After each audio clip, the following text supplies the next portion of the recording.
Saludos, amigas y amigos, señoras y señores, bienvenidos y bienvenidas a una nueva entrega de Pensamiento Crítico por Utopía Comunicaciones. Esperamos contar con sus suscripciones para crecer y cumplir nuestra loca aventura periodística de contribuir a comprender y transformar la dura realidad de Ecuador y del mundo. Nuestro país está viviendo los últimos tramos de la campaña electoral que culminará este domingo 9 de febrero con la elección de un nuevo binomio presidencial, 151 asambleístas y 5 parlamentarios andinos. Mientras los partidos y movimientos políticos con sus candidatos y candidatas a las diferentes dignidades se sacan los ojos, se sacan la lengua y prometen solucionar nuestros problemas de la noche a la mañana, aunque sin saber cómo ni con qué, el país sigue desangrándose en un ambiente de inseguridad y violencia. La pobreza y la marginalidad no se detienen. La corrupción no da tregua. La prepotencia y el abuso del poder son una constante. La institucionalidad, la autonomía de poderes y la democracia nos suenan extrañas y la esperanza nos sabe desabrida y amarga. Para analizar este momento electoral con sus contextos y perspectivas me acompañan Carolina Viola, politóloga y docente de la Universidad Católica del Ecuador, la PUCE, y Julio Echeverría, sociólogo y analista político. Gracias, Carolina, gracias, Julio, por estar aquí en Pensamiento Crítico de Utopía Comunicaciones. Comencemos, Julio, comencemos contigo. ¿Cómo se ve a este Ecuador? ¿Cuál es el contexto del Ecuador a pocos días, a pocas horas, de que la gente, más de 13 millones y medio de ecuatorianos, vaya a las urnas y decida por el presente y por el futuro de este país? Al menos esto se suele decir. Vamos a elegir el presente y el futuro de los ecuatorianos, Julio. Gracias por la invitación, un gusto compartir con Carolina. Carolina, un gusto. Bueno, yo diría que es muy importante desde la perspectiva del análisis introducir otros elementos que no necesariamente están en la discusión pública.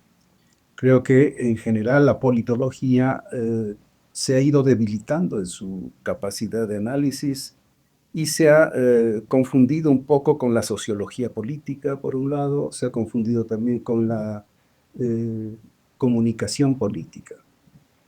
Pero yo creo que la politología tiene que recuperar esa visión más amplia. Y la visión más amplia, en el caso ecuatoriano, tiene que ver con el interrogarnos de cuáles son las dimensiones que están por detrás de esta polarización y fragmentación con la cual se presenta el proceso electoral. Pero con la sociología y comunicación también son transversales, ¿no? Son transversales, por supuesto, y hacen parte de un enfoque politológico más amplio. Pero lo que quisiera decir yo es que este fenómeno de la fragmentación, el hecho de que tengamos 16 candidaturas, ¿sí? La polarización, que tengamos dos grandes electores, que son Luisa González y Daniel Noboa, y el resto una serie de actores que son ínfimos en su capacidad de acumular, marginales, ¿no? Nos debe llamar la atención. ¿Por qué se produce este fenómeno de la fragmentación y de la polarización? ¿Qué es lo que está incidiendo para que este fenómeno no se logre revertir? La pregunta te planteas tú y contestas tú. Me planteo yo, y yo lo encuentro en el diseño institucional del país, en la Constitución de Montecristi. Yo creo que la Constitución de Montecristi es la responsable de esta fragmentación y de esta polarización. ¿No es la vieja confiable la Constitución? La Constitución de Montecristi se sustenta, yo diría, la semántica, el sentido que tiene esa Constitución se sustenta sobre esta contraposición entre ciudadanos y políticos, sobre esta contraposición entre partidocracia y meritocracia. Son estos dos grandes nudos de sentido con los cuales se montó la Constitución de Montecristi. La Constitución de Montecristi era una constitución antipartidos, antipartidocracia y a favor de una meritocracia, que era supuestamente la expresión de la ciudadanía. Entonces ahí tenemos también otra contraposición entre ciudadanía y políticos, ¿no? Entonces no le vemos a la ciudadanía como parte de la gestión y de la construcción de la política, sino que le dejamos a unos políticos a los cuales se les reconoce que no tienen méritos, ¿sí? La meritocracia va por otro lado, va por la ciudadanía, no va por los partidos. Julio, Entonces, en esa construcción semántica de la Constitución está el debilitamiento de los partidos. Y por lo tanto está este fenómeno de la fragmentación de los actores políticos y de la polarización. La polarización apunta a resolver esa fragmentación exacerbando posturas, ¿sí? Que son en el contexto actual posturas neopopulistas, porque ambas posturas no responden a esta débil institucionalidad que está inserta en la Constitución de Montecristo. Entonces, estamos frente a un fenómeno muy peligroso que es la entronización de dos neopopulismos, el uno con una retórica de izquierda, el otro con una retórica oligárquica de dádivas y de entrega de dádivas a la población, ¿no? Y el resto, un conjunto de actores irrelevantes, que son casi una caricatura de estos dos neopopulismos. Yo le vería así al fenómeno en el país y por lo tanto, todo el análisis que se haga de comunicación política, el análisis que se haga de la normativa electoral, etcétera, debe anclarse sobre esta consideración de qué es lo que está motivando desde la profundidad del mismo diseño constitucional y de la concepción que tenemos de qué es la política y que está en la Constitución. y en medio de eso, el país es que no tiene respuestas, que no tiene salidas y que ahora mismo no sabe cómo ni para qué elegir. Sí, saludo a Carolina Viola. Carolina, a lo que ha dicho Julio, tú puedes agregarle algo, le puedes añadir algo para ir entendiendo este entramado de la institucionalidad y de la política ecuatoriana que nos da arrastrado ya. Y Sí. si no le paramos, no sé a dónde nos puede llevar. O sea, yo creo que la crisis de la institucionalidad de los partidos políticos en el Ecuador antecede la Constitución de Montecristi. Es más, hay una ruptura del sistema de partidos en ese periodo, ¿no? Y una crítica profunda, ¿no? A cómo estaba estructurado y a las lógicas de poder que operaban, donde tú tenías unos partidos políticos que operaban en lógica de cártel, ¿no? Impidiendo la ampliación de la escena política. Y eso se vio en las últimas elecciones, incluso previo a la elección de Correa, que llevó a la Constitución, ¿no? Básicamente porque lo que te marca es, antes de eso también tienes la elección de Lucio Gutiérrez, que es otro outsider. Ahí se comienzan a ver cómo, de alguna manera, comienzan a entrar en el escenario electoral actores que no son los actores tradicionales, que además estaban profundamente deslegitimados. Efectivamente, yo concuerdo que la Constitución tiene una lógica antipartido, y sí es problemático esto, porque claro, si tú quieres institucionalizar un sistema de partidos, estás luchando contra una retórica que en realidad en la Constitución existe más, yo creo que por debajo que materialmente las normas que tienen, pero el partido que impulsaba esa constitución y que gobernó además el periodo siguiente, sí manejaba una retórica fuertemente antipartidista. Ahora, yo creo que el problema de la crisis actual tiene que ver, sí, con el tema de las instituciones. Hay un problema de las instituciones débiles. No puede ser que existan 16 candidatos, cuando además la mayor parte de esos candidatos no van a llegar a tener el 1%, ¿no?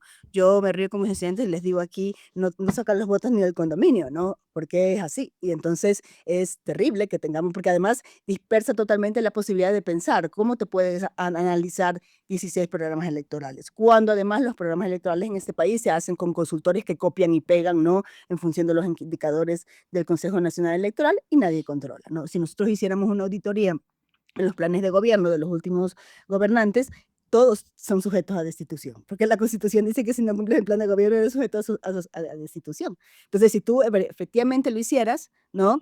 Eso sería el resultado. Pero ¿por qué no se hace? Porque todo el mundo sabe cómo se hacen los planes de gobierno aquí. Entonces vemos cómo tenemos unas instituciones que se dicen partidos políticos, que funcionan como vehículos electorales de alquiler, muchas veces incluso vendiendo y alquilando las haciendas políticas en cada elección, ¿verdad?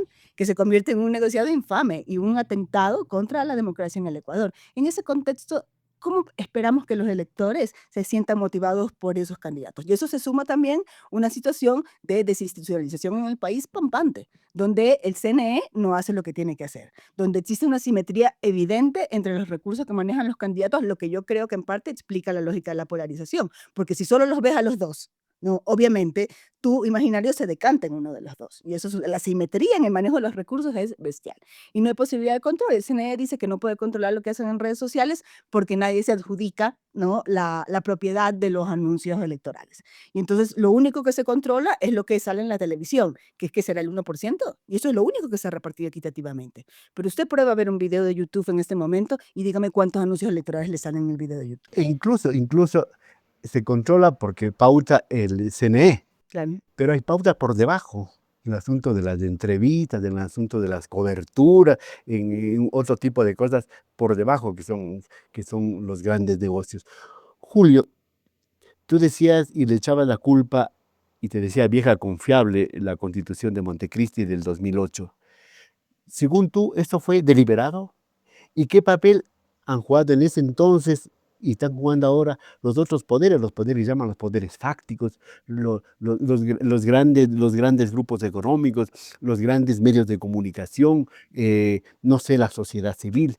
¿Qué papel están jugando en esta manera de tenernos atrincherados tanto el populismo de derecha como el populismo de izquierda, como tú dices? Yo creo que hay una confluencia entre actores que sí pensaron que había que hacer una constitución que le diera mucho poder al presidente, por eso decimos siempre es una constitución hiperpresidencialista, y que debilitara todas las otras instancias, especialmente la legislatura.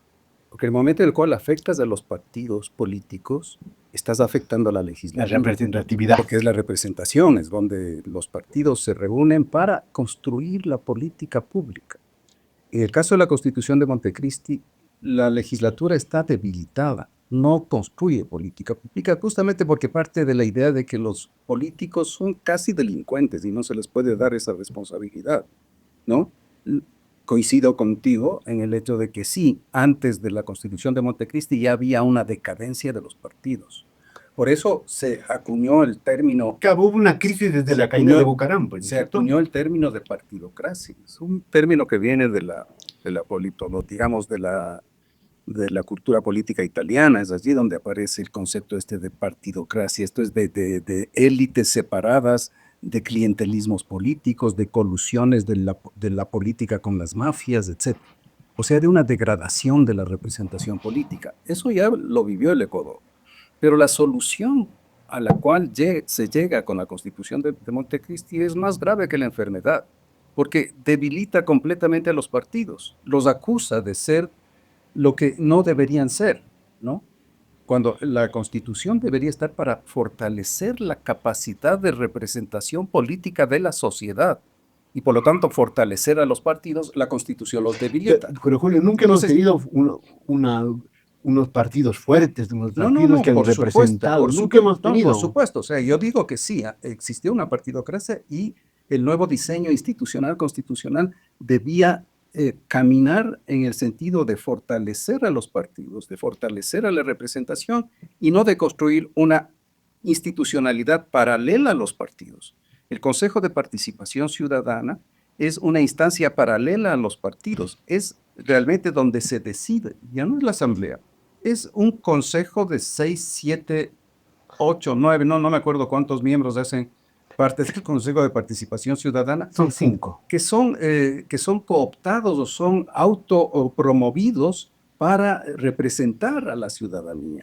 Aquí no se trata de una representación que fluya de una participación efectiva de la ciudadanía. Yo me puedo presentar con mi carpeta y si es que mi carpeta pasa por los filtros de selección, yo me declaro representante de la ciudadanía.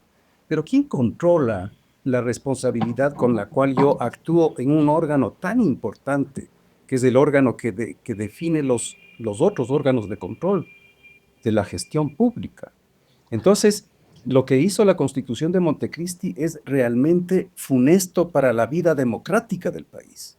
Entonces, sin embargo, este es un tema que no está siendo discutido en el debate electoral. Es solamente una candidata, que es Andrea González, que ha puesto sobre el tapete la necesidad de caminar hacia una reforma constitucional. Y debería ser una demanda de todos los actores políticos. ¿Por qué no aparece? Probable que no aparezca porque los actores políticos están muy interesados en que las cosas sigan como están. Julio, pero la Constitución de Montecristi ha sido valorada incluso internacionalmente por ser un sostén de derechos. Sí, tiene por Sí, supuesto, los ¿verdad? derechos de la naturaleza son un avance. El capítulo de derechos es muy rescatable. Si Porque se hace una reforma constitucional, esos capítulos hay que protegerlos. los ecuatorianos y Lo los que está políticos, mal ahí es el diseño organizacional del sistema. Julio, ¿no será que los ecuatorianos somos muy acostumbrados a tener leyes y constituciones, en este caso, como trajes a la medida del poder de turno? Nadie nace con una conducta política óptima, nadie nace con una conducta política que favorezca el desempeño institucional. Este es un proceso formativo. Hay que formar la ciudadanía en el sistema educativo, pero también hay que formar dándole a las instituciones la respetabilidad que éstas tienen. La Asamblea Nacional tiene que recuperar esa respetabilidad, los partidos tienen que recuperar esa respetabilidad.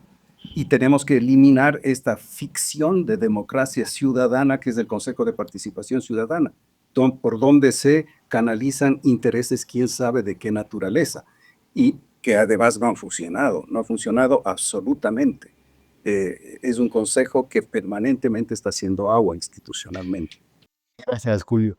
Carolina, escuchándole a Julio, entonces la solución sería, o una parte de la solución, una nueva constituyente, reformular esa constitución. Pero hasta aquí, Yo discrepo totalmente con la cuestión de la nueva hasta constituyente. aquí, hipotéticamente, ¿quiénes se han beneficiado de esa constitución? Esa constitución del 2008, ahora al 2025. ¿Quiénes se han beneficiado? Y si es que hiciésemos lo que dice Julio, ¿hacia dónde apuntaría una nueva carta magna, que se suele llamar, una nueva fórmula legislativa y lo demás? O sea, aquí hay algunos componentes, ¿no? O sea, yo estoy totalmente de acuerdo que lo del Consejo de Participación Ciudadana ha resultado en una ficción de lo más nefasta y ha permitido además una cuestión gravísima, que es la elección de manera manipulada de los organismos de control. Eso sí, a función del traje del gobernante de turno, lo que ha impedido totalmente la capacidad de generar mecanismos de pesos y contrapesos y de control horizontal entre instituciones, lo que deriva en lo que estamos, ¿no? Que nadie puede controlar. Entonces tenemos un CNE que debería estar imponiendo sanciones al candidato a presidente y está escondido abajo de la mesa, quién sabe por qué motivos, ¿no? O por qué tipo de negociaciones se han hecho. Pero también hay que decir que esos consejeros y esas personas de los organismos de control han sido elegidos con mañas, ¿no? En función de los intereses de quienes estaban gobernando de turno. Y eso es gravísimo, porque parte del hecho de que el otro día me preguntaban, claro, porque salen los indicadores respecto a el nivel de indecisión, ¿no? A pocos días de las elecciones siguen siendo altísimos y sobre todo de apatía, ¿no? Y cuando además los estudios, por ejemplo, que se hacen de opinión pública en América Latina señalan algunas tendencias súper interesantes. Por ejemplo, cuando uno le pregunta a la gente si cree que el próximo año le va a ir mejor en la vida, la gente dice que cree que sí, porque con su trabajo van a lograr que les vaya mejor. Pero cuando tú les preguntas si el país va a estar mejor el próximo año, la gente te dice que no. ¿Qué significa eso? Significa una falta de confianza en las instituciones.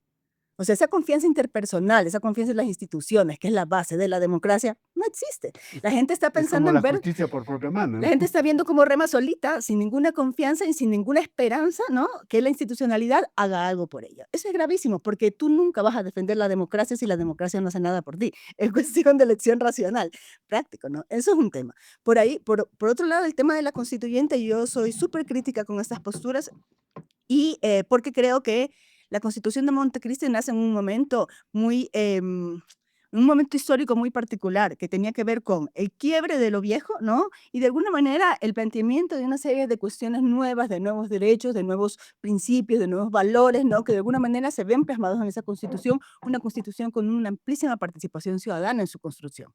Tanto así que duró un montón de tiempo el proceso constituyente, porque ahí había un montón de actores. Yo Y tuve el fue gusto refrendada con el y fue además 75%, refrendada con ¿no? una aprobación popular masiva. Yo tuve el gusto de ser asesora en el proceso constituyente y era muy joven cuando yo trabajaba ahí en la Constituyente, tal vez no era mi primer trabajo, pero seguramente el primero en ese nivel, y era hermosísimo ver la riqueza del debate. Y yo creo que la Constitución implica un avance importantísimo en términos de reconocimiento de derechos, que lastimosamente, visto que la coyuntura actual no es la del 2007-2006, nunca no van a ser posibles de defender en este contexto. Estamos viviendo un contexto de retroceso respecto a la situación de la democracia, vivimos además un proceso de aislamiento y atomización de la población, ¿no? Que ya no se ve, eso de yo voy a ver cómo me las arreglo, pero no creo en el otro, eso es totalmente La contraproducente. individualidad, ¿no? Exacto, toda esta situación, ¿no? Sumado además a una crisis de seguridad que afecta la vida de las personas y que Carolina. te pone a tomar decisiones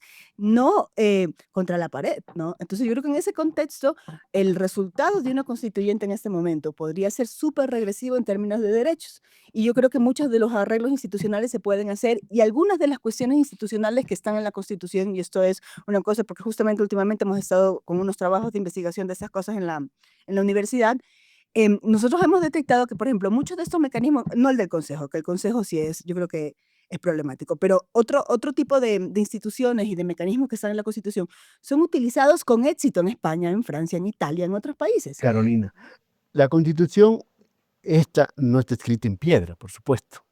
Ya han pasado 17 años. Según tú, ¿qué hay que acomodar a esta nueva dinámica, a este nuevo momento del Ecuador y del mundo, para que esa Constitución sea operativa, sea ejecutable y en verdad cumpla la función que debe tener una Constitución, tanto en lo orgánico como en lo declarativo, ¿cierto? Claro, la Constitución podría tener, yo creo que hay que atenuar el hiperpresidencialismo, yo creo que es nefasto porque genera un desbalance que tiene consecuencias terribles, la estamos viendo todos los días. Creo que hay que revisar el tema del Consejo de Participación Ciudadana, si no es posible una eliminación, porque una eliminación del Consejo implica una asamblea constituyente, pero se puede reformar en términos de funciones, que lastimosamente, por ejemplo, la pregunta que se pasa durante la consulta que hace Lasso, donde se planteaba quitarle la función nominadora al Consejo y pasarla a la asamblea, que yo creo que es lo que tienen que hacer, porque al menos los intereses políticos se declaran. Aquí los intereses políticos están, lo que pasa es que no los están declarando, al menos la asamblea los declara, y alguien tiene una responsabilidad de la toma de decisiones. Aquí, Y el ¿no? hecho que sea el Consejo en elección popular, porque ahora es así, a partir de Moreno, Ujú. eso ahondó más la crisis o algo favoreció, o hay que volver al original que se instituía el O sea, Consejo. no creo que la opción meritocrática era mejor que la elección, pero la elección no ha resuelto ningún problema, porque si yo le pregunto, y yo hago este ejercicio en aula con los estudiantes, y les pregunto, díganme el nombre de 3 consejeros. Son estudiantes de Derecho, de Ciencias Políticas, son estudiantes de las carreras de Ciencias Sociales, no saben. Si le pregunto a la ciudadanía, no sabe. No le representan a nadie estos señores. Y además subieron como candidatos ciudadanos cuando claramente representaban propuestas partidarias. Entonces, habría que transparentar esto. Yo creo que habría que permitir que sean los partidos políticos los que pongan esos consejeros, si es que no se puede eliminar el consejo, y habría que quitarle las funciones nominadoras. El problema es que el pueblo se pronunció en contra de esa opción durante la consulta de Lazo. En realidad no porque les pareciera mal, sino porque la consulta era, claro, la consulta era una consulta contra, o sea, el resultado fue un resultado contra Lazo, no contra las preguntas que estaban en el, en el referéndum. Julio, una discusión que se ha dado en últimos tiempos es, ¿y qué garantizaba antes y qué podría garantizar después una Asamblea Nacional eligiendo a las autoridades de control? Si nosotros sabemos, y tú lo sabes perfectamente, ¿cómo era antes? La elección era a través del Congreso en ese entonces, ¿verdad? Y a través de las mayorías parlamentarias, a través del dominio que había dentro del Congreso, e igual respondía a los intereses políticos, a los intereses corporativos. Ahora, con el asunto del cuestionado Consejo de Participación, ¿qué podemos ganar volviendo a la Asamblea ahora, a la nominación de esas No se autoridades? trataría de volver a la Asamblea tal cual era el Congreso Nacional antes. Se trataría de incluir elementos de meritocracia en la selección que pueda hacer esa Asamblea. Entonces, hay que combinar esas dos dimensiones de los partidos y de la meritocracia. Y no enfrentar, como hace la Constitución actualmente, meritocracia por un lado y partidos por otro lado. O sea, desconecta absolutamente lo que es la participación política de la ciudadanía de las instancias de control y de vigilancia. Pero los partidos están sintonizados con la ciudadanía. Entonces, yo lo que digo es lo siguiente. Sí, la Constitución de Montecristi tiene avances significativos en derechos y eso hay que preservar. Pero la Constitución no es solamente la parte declarativa. La Constitución es la parte orgánica, es aquella que define cuáles son las instituciones y cuál es el juego de las instituciones que están para construir las decisiones políticas. Entonces, pongamos la atención a la parte orgánica de la Constitución, no solamente a la parte dogmática de la Constitución, donde están las declaraciones, los principios. Sí, en eso podríamos decir, Montecristi fue una fiesta de derechos. O sea, ahí aparecieron todos los actores que podían aparecer y dijeron lo que tenía que decir, y eso se puso en la Carta Constitucional. Pero fue tal el fervor por la parte declarativa que nadie puso atención en la parte orgánica. Y hubo quienes sí pusieron atención en la parte orgánica, que fueron los consultores españoles, asesores de muchas de las comisiones que estaban allí. Y allí definieron este modelo hiperpresidencial, meritocrático, de aniquilación, podríamos decir casi, de la representación política.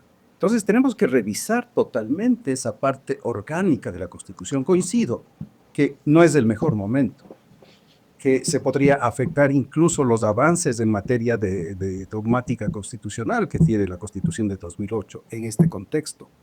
Pero tenemos que caminar hacia una deliberación pública que discuta lo que estamos discutiendo en este momento. O sea, en qué medida la parte orgánica es funcional a la parte dogmática. Yo me pregunto, en estos 25 años de vigencia de la Constitución, ¿se están garantizando los derechos efectivamente o estamos frente a una sociedad que está acabando con los derechos de las personas?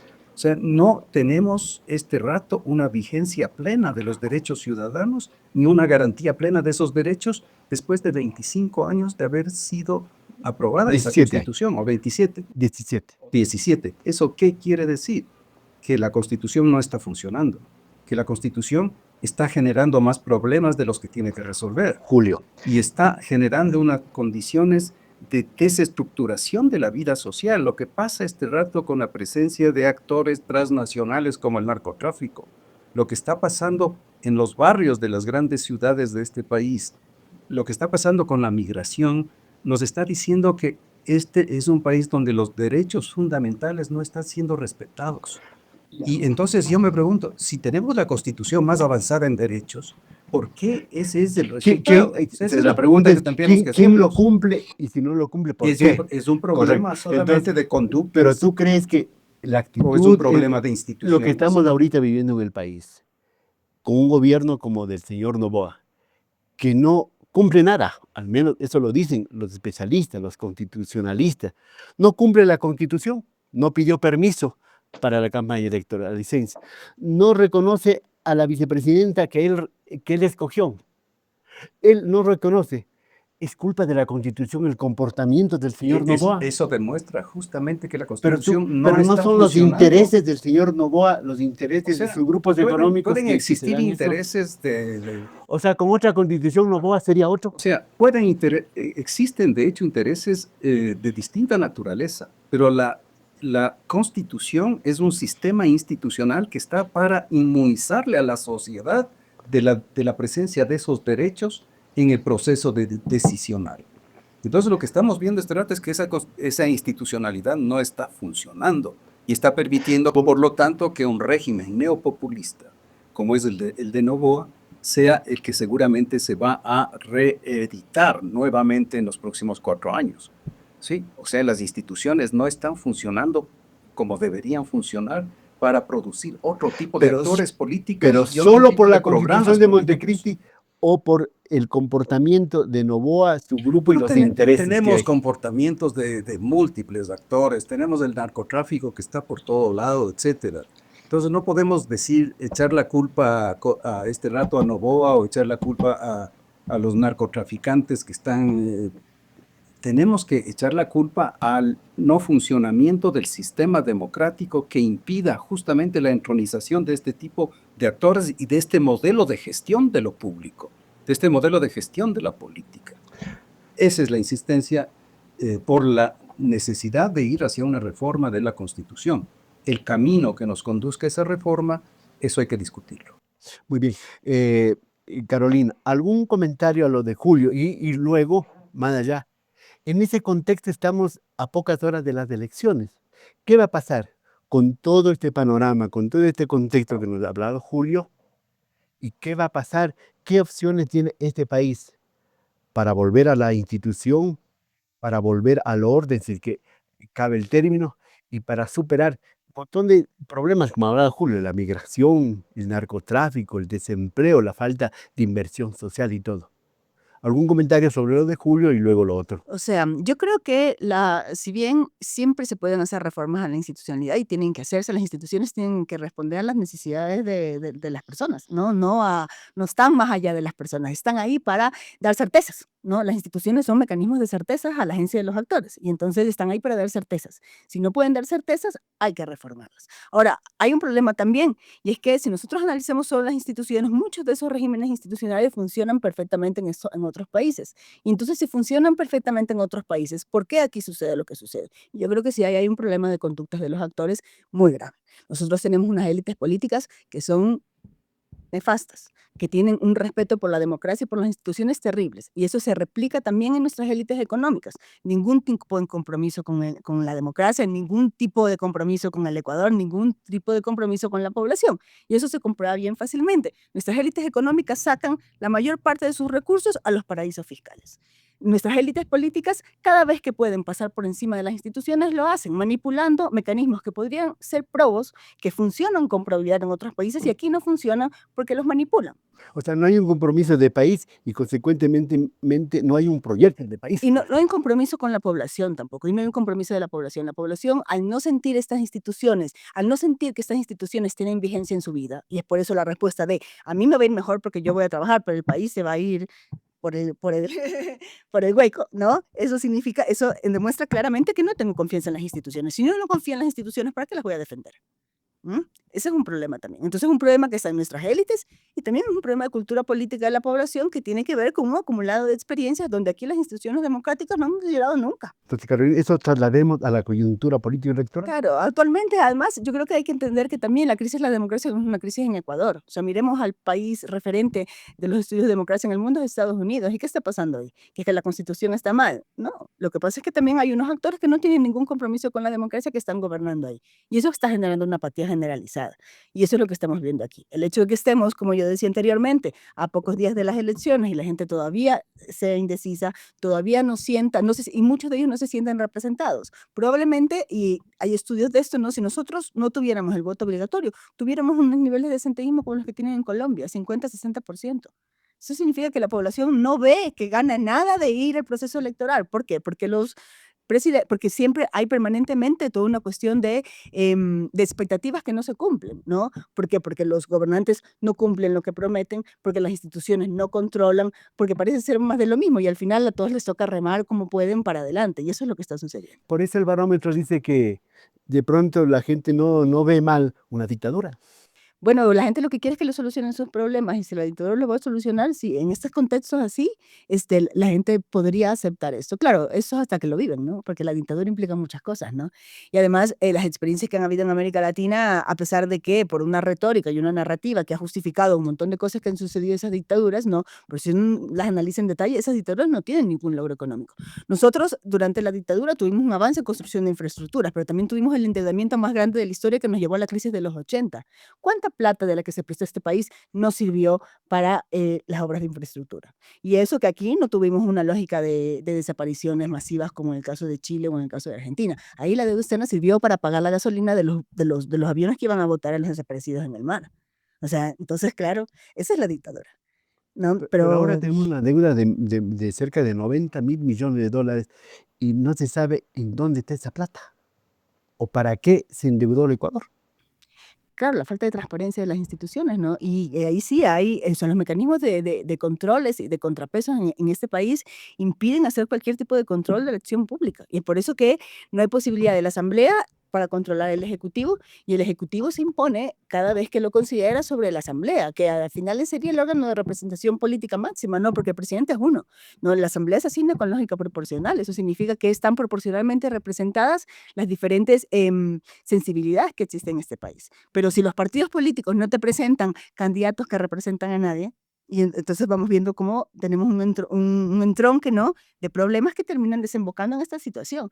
Y yo creo que las expectativas son complejas, ¿no? O sea, el país tiene una crisis de seguridad que no va a poder superar en el corto plazo porque no depende solo del Ecuador. El Ecuador puede hacer control sobre ciertas variables, puede tratar de intervenir en determinados aspectos, puede tratar de mitigar determinadas consecuencias de esto, pero eso tiene que ver con una dinámica que va más allá de su posibilidad. Una lógica de integración ayudaría mucho en este momento, pero no parecería que hay una posibilidad en ese sentido, ¿no? Y entonces, claro, Y la desde situación arriba se crítica. busca la división, pues, ¿no? Y desde arriba se busca, o sea, lastimosamente los líderes latinoamericanos que gobiernan actualmente no tienen un compromiso con un proceso de integración porque no miran hacia la región como mecanismo de fortalecimiento de sí mismos, ¿no? Sino más bien de fortalecimiento con relaciones con determinados países. Pero, por ejemplo, fíjense, si es que hubiera sido una intervención regional, ¿no?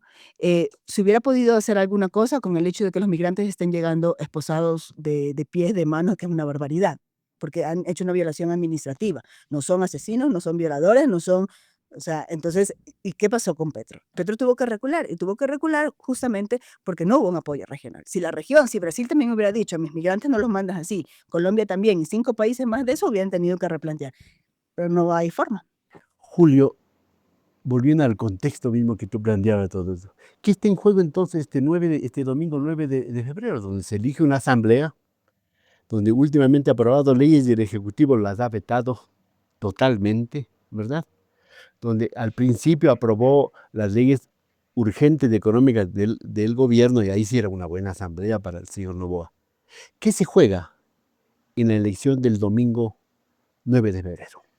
Desgraciadamente creo que no se juega un futuro interesante para el país, no se juega un futuro que nos dé una esperanza de que el país va a estar en mejores condiciones. Creo que el enfrentamiento entre estas dos fuerzas neopopulistas, ambas, la una con una retórica de izquierda, la otra con una retórica oligárquica de entregar dádivas a los actores necesitados, creo que esos dos caminos no nos van a conducir a ningún lado. Yo soy de la idea de que es necesario una reflexión a fondo de la ciudadanía y eso tendrá que darse necesariamente después de las elecciones.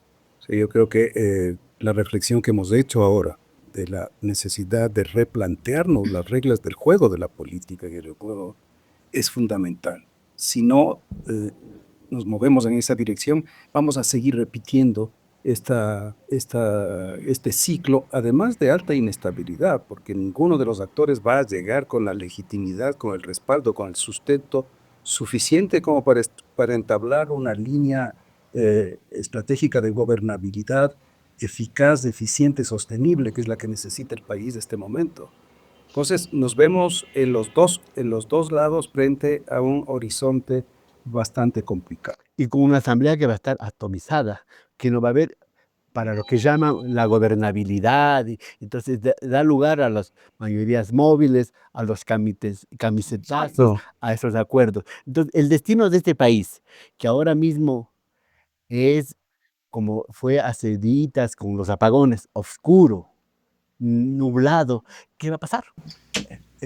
Eso digo, el escenario es complicado, no es el mejor.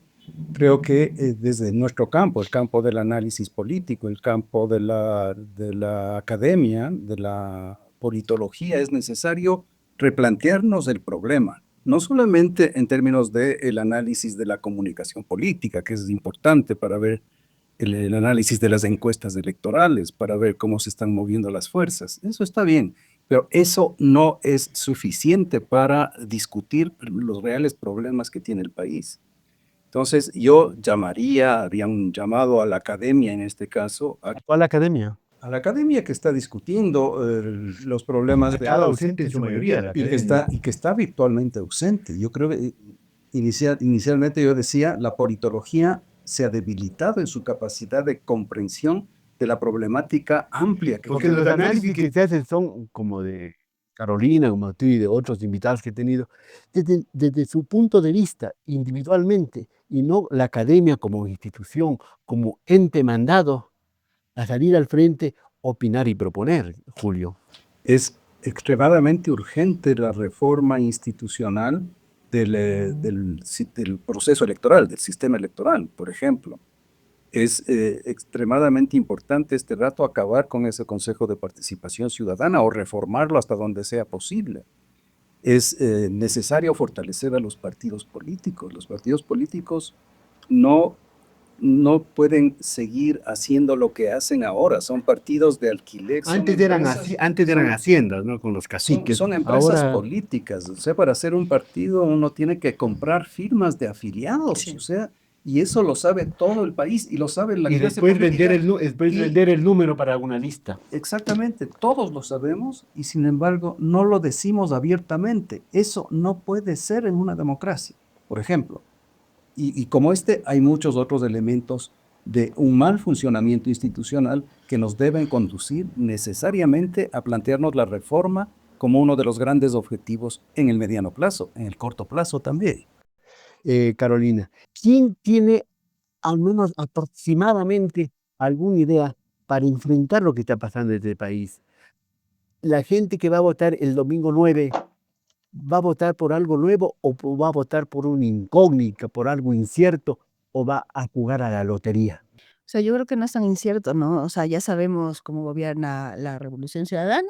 Claro, es otro momento de gobierno de la Revolución Ciudadana si llegaran, porque claro, no tienen la situación apabullante de mayoría que tenían en otros momentos, entonces van a tener que negociar con otros actores, lo cual es bueno. En democracia la negociación entre actores es buena, no es un problema. Entonces Pero sería la bueno. negociación sobre la mesa, no bajo la Claro, no, mesa, claro, sobre la mesa pública, democrática, ¿no? La transparente. negociación democrática es pública y es buena, porque los sistemas políticos actuales son pluralistas. La gente tiene diferentes intereses y la democracia se construye en la búsqueda de consenso alrededor de esos intereses.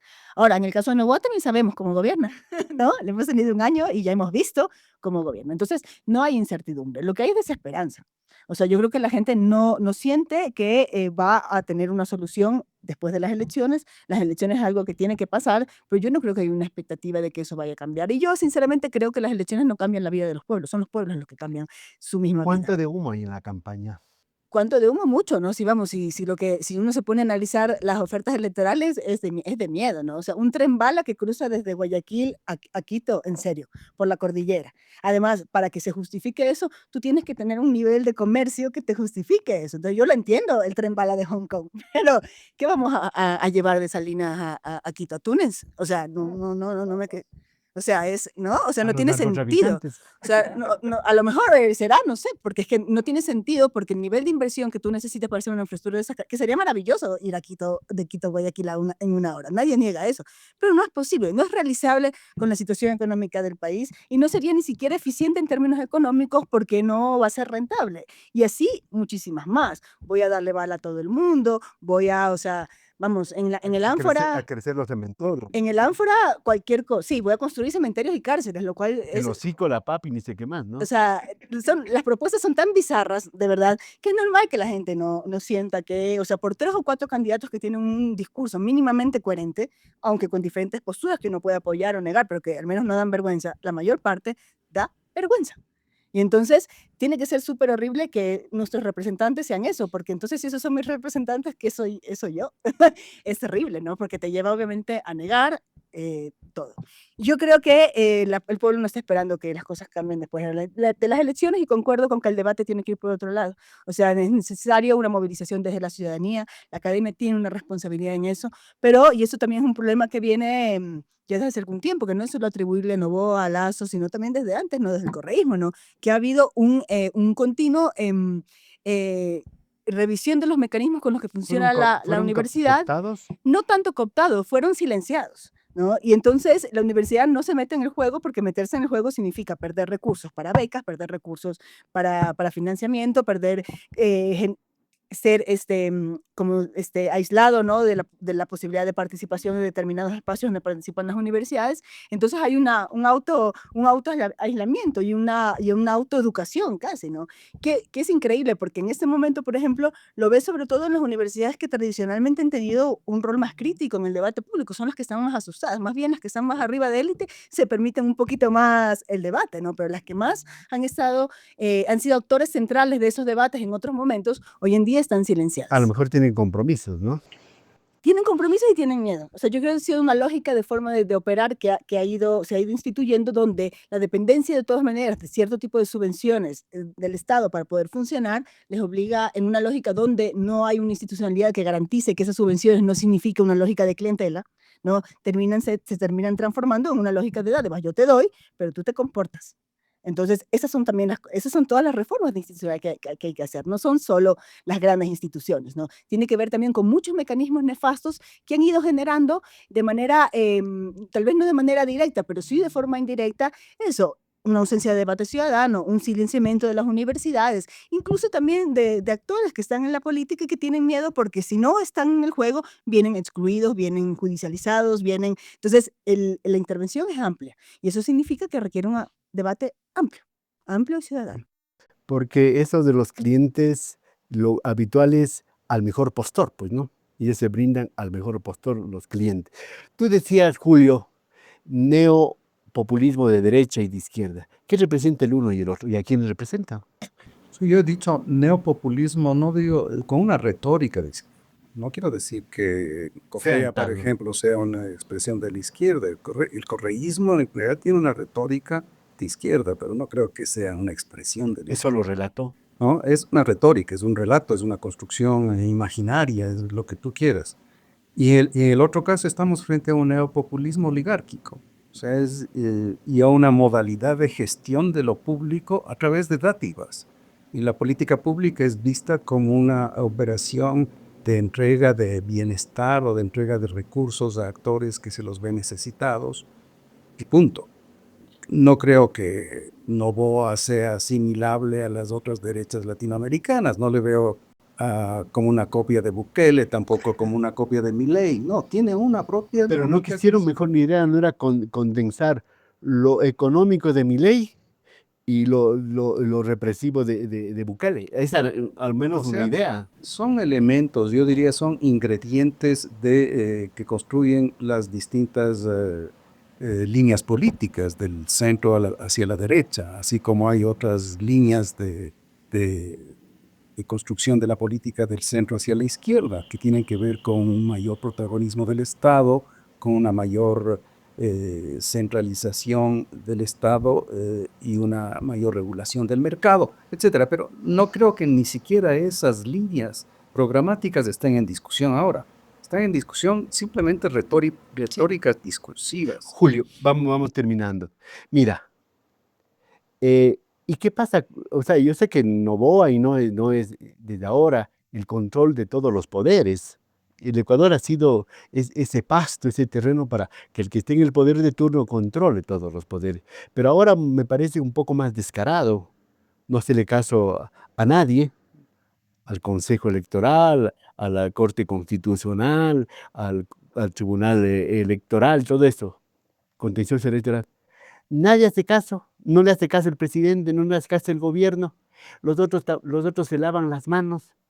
¿Son parte del combo? ¿Son parte del baile?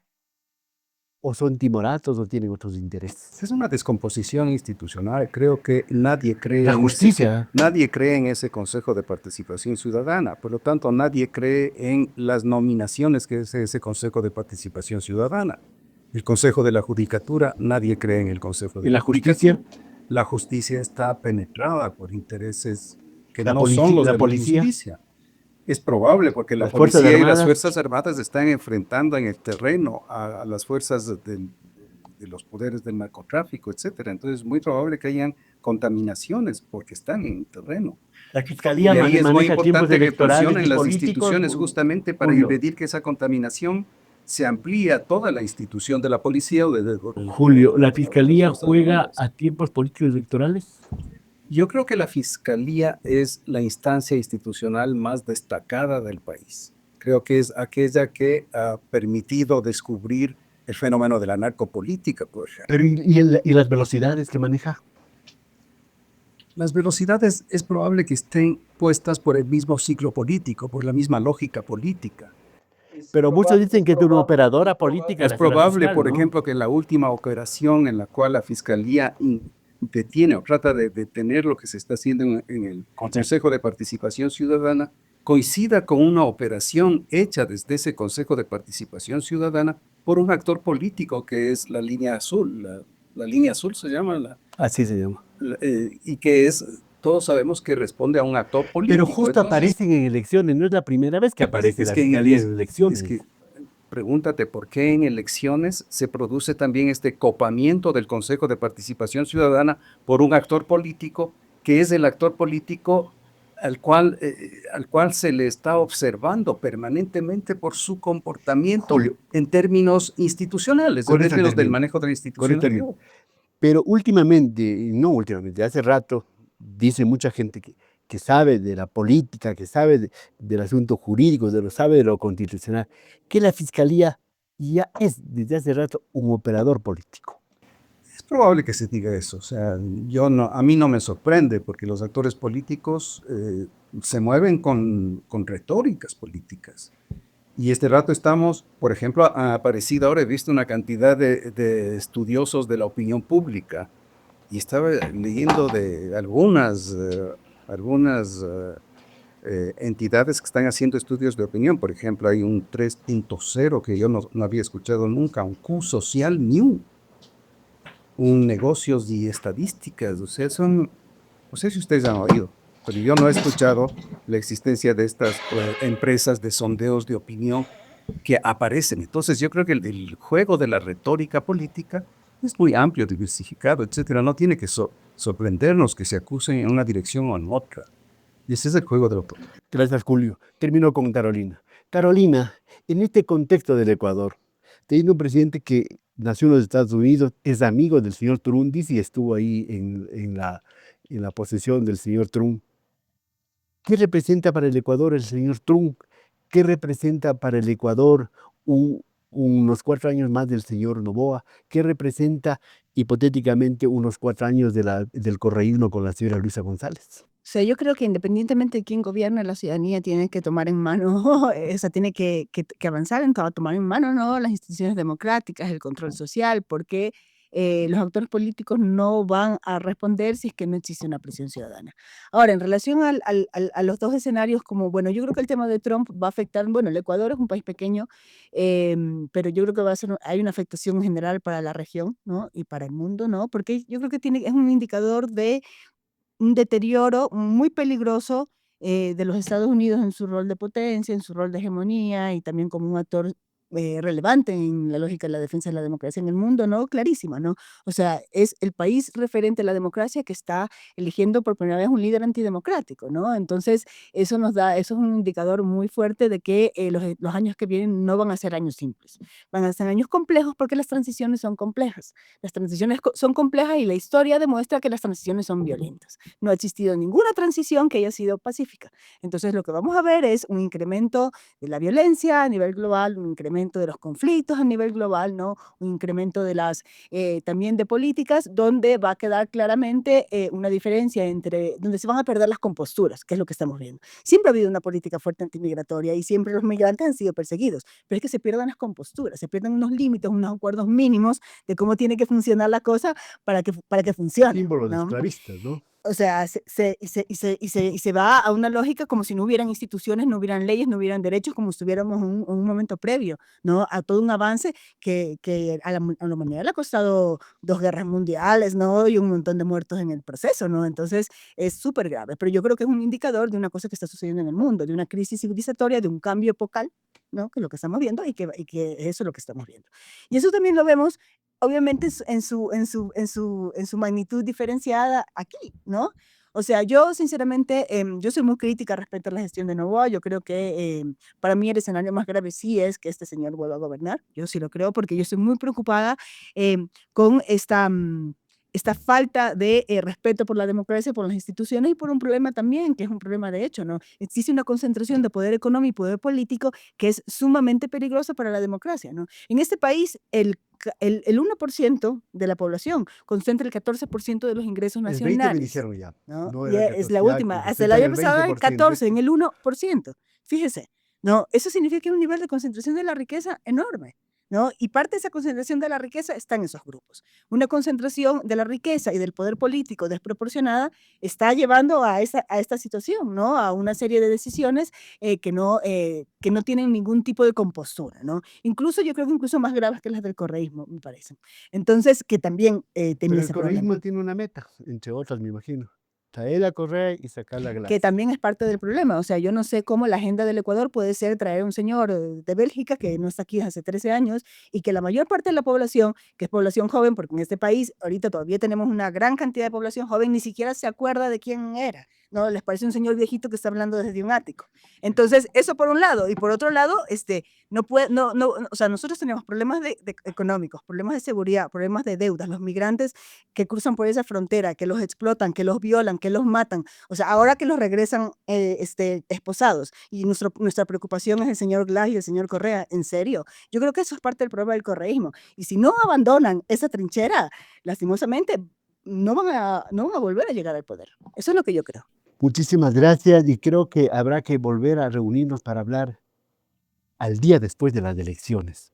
No sé si de una sola vuelta, que sería el lunes 10 de febrero, o en la posesión el 25 de mayo, porque el 24 se posesiona, el 14 la asamblea, el 24 el nuevo inquilino o inquilina de Carondelet, para ver cómo va a ser el día después. Julio Echeverría, sociólogo, analista político, ha estado con nosotros. Gracias, Julio. Y Carolina Viola, politóloga y docente de la Universidad Católica. Muchas gracias a ustedes y señoras y señores, ustedes sacan sus conclusiones. Busquen contextos, busquen información para no caer en la desmemoria. Hasta pronto.